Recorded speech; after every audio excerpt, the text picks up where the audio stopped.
Assalomu alaykum ko'hitang bolalari. Sog' salomatmisiz? Bahorni yaxshi o'tkazyapsizmi? Mana bugun biz bitta salat tayyorlaymiz.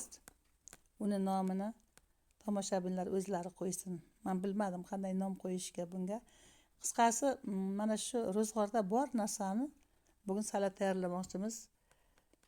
Salat uchun mana nimalar bugun tayyor bo'ldi. Sabzi, bular hammasi qaynatilgan. Sabzi, qaynatib maydalangan tuxum, lavlagi, kartoshka, ko'kat, mana bu semichka yog'i, tuz va murch. Mana shular hammasini aralashtiramiz. Bolalarga shunday taqdim etamiz. Menimcha yaxshi kayfiyatlar ovqatlanishadi. Hattoki mana shuni siz aralashtirib kechki taomga bersangiz ham bo'ladi. Masalan, go'shtlaringiz har qanday go'shtlar ularni aybitga yeng. Kechqurun esa mana shularni tanovul qiling, yengil hazm bo'ladi. Boshladikmi qizlar? Hamma narsa tayyorlabsizlar, endi aralashtiramiz. 2 soat qoldi ujinga ham. Mana birinchi lavlagi ketdi. To'g'ralgan lavlagi rosa qaynagan, bilasiz, lavlagi uzoqroq pishadi. Biz birinchi lavlagini qo'ydirdik-da, suvga qaynayverdi. Kattaroq idishda qaynadi. Izidan kartoshka qaynatib chiqarib olindi, tuxum qaynatib chiqarib oldi. Hammasi bir qozonda sirazi lavlagi bilan yonma-yon qaynadi. Hech qiyin joyi yo'q, azizlarim. Faqat ko'chish bo'lsa bo'ldi. Bizda bir ibora bor, ko'chish bo'lsa hamma narsani pishirasan. Bu degani agar istihola qilsang, qanday harakat qilsang, qiziqsang, hamma narsa qo'lingdan keladi degan ma'noda shunday ibora bor. Ko'chish bo'lsa hamma narsa tayyor bo'ladi. Hammasidan keyin oxirida semichka moyi sepiladi. Azizlarim, oshqozonga biz dam berishimiz kerak. Nafaqat ro'zadan tashqarida ham. Siz soat 6 gacha ovqatingizni yeb bo'ling va oshqozoningiz keyin dam olsin. Hatto soat 8 da ovqat yesangiz, kechki ovqat yesangiz, oshqozonni qiynagan bo'lasiz, azizlarim. Chunki oshqozonda ham asab tolalari bor.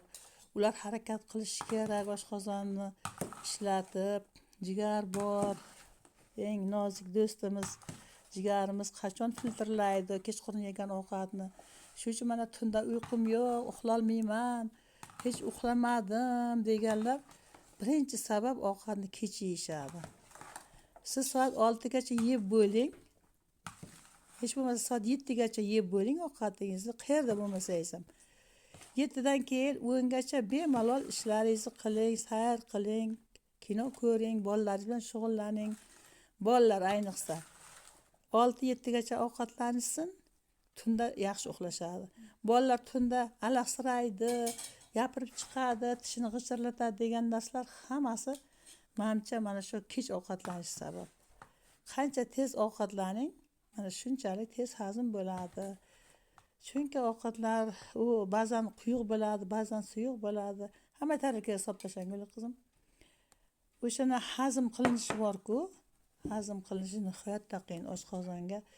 Oshqozon do'stimizdan beraylik, o'rtoqlar. Oshqozon ichaklar eng sizni bu padvat qilmaydigan organlar, chunki ular yordamida siz mana hazm qilib yana keyingi ovqatga tayyorlanishingiz kerak.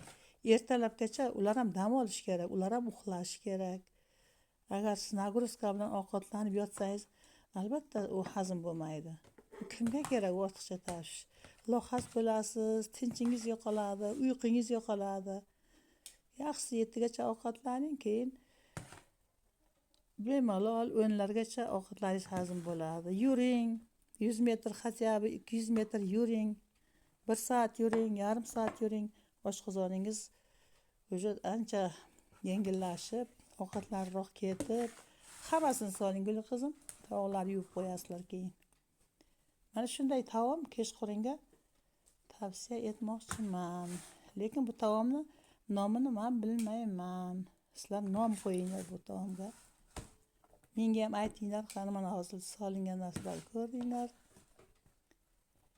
Qanday taom bo'ladi? Faqat biz bunga mayonez ishlatmayapmiz. Mayonezdan yiroqdamiz. Chunki Chunki mayonezingiz ham ximikat. Mana bu qishloq mahsulotlari ichiga hamma narsa kirgan. Faqat mana bu moy bor, semishka moyi.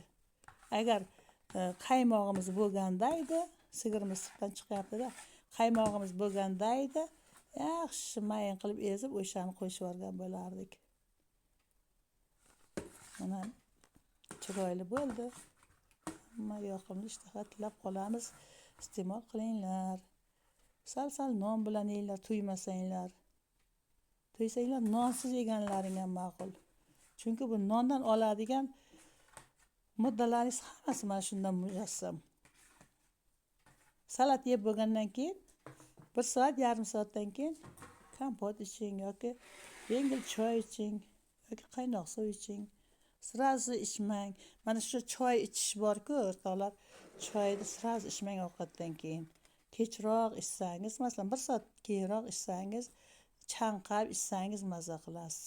Hozir mana shu bilan choy iching, buni bor vitaminni olib ketadi. Choy degan pahlavonimiz bor-ku, ko'k choy degan, qo'rg'oshin choy degan, ular hammasi kuchli-da. Siz bor yegan narsangiz hammasini yo'q qiladi. Ayniqsa men tuxum mahsulotlaridan keyin choy, qahva ichish shart emas, qaynoq suv ichish kerak. Kulishingiz mumkin, qaynoq suv ichimlikmi? Juda maza qilasiz qaynoq suvga o'rgansangiz. Choy ham o'z o'rnida kerak. Azizlarim, boshingiz og'rimaydi, nerv asablarga choy ham kerak, lekin me'yorida va vaqtini bilib ichsangiz. Nima bo'lganda ham ovqatdan keyin 1 soat, 2 soatdan keyin choy ichsangiz, o'zbegimning choy bilan mashhurligini bilasiz. Keling choy ichamiz deydi-ku. O'shanda siz sirazi kelib ovqat yemaysiz. Bir piyola choy ichasiz, keyin ovqat pishgandan keyin bemalol ovqat yeysiz, keyin yana choy ichasiz. Orada qandaydir interval bo'lsin, choy bilan ovqatning orasida. Azizlarim, turklar bilasizmi? Eshitganman, ovqatdan keyin sirazi choy bermas ekan. Keyin berar ekan 1 soatlardan keyin. Qahvami, choymi? Buni ham xohishingizga qarab. Mana televizor ko'rasiz. Choy to sog'inguningizcha. Azizlarim, xayr, salomat bo'lingizlar. Sizlarga yaxshi kayfiyat tilab qolaman. Xushvaqt bo'lingizlar. Ko'xtang bolalarga yoqimli ishtaha tilaymiz. Obuna qo'yinglar. Siz ham tayyorlab ko'ring. Bu juda ham foydali salat.